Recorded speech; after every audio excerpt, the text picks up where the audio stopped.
Ano ko yan? Lagyan mo na ako kuya. Lagyan mo ng mantika may lakas.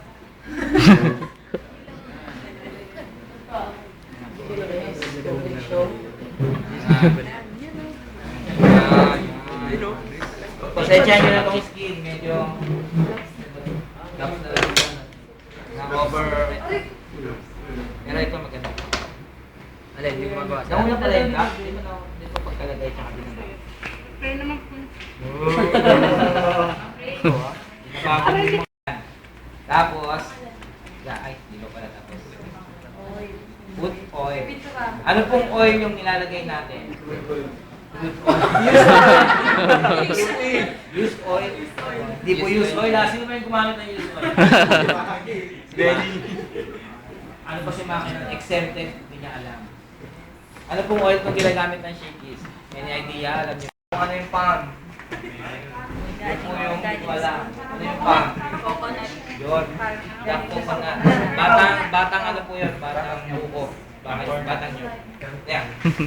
Measure the correct amount of cheeseburger meat topping and distribute evenly around the pie. Yan po. Ayan po yung cheeseburger topping. Ganun din po yung weighing method. May sukat pala, di ba? Yung sa marinated beef, saka sa Angus, yung 0.50 to 0.75 inch in diameter. Kasi sa triangle. Tatakas ka kasi di siya sanay kasi walang pizza sauce. Hindi, ano, shape to marinate sa square.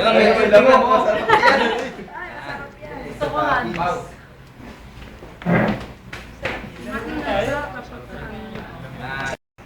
Yan po ang standard.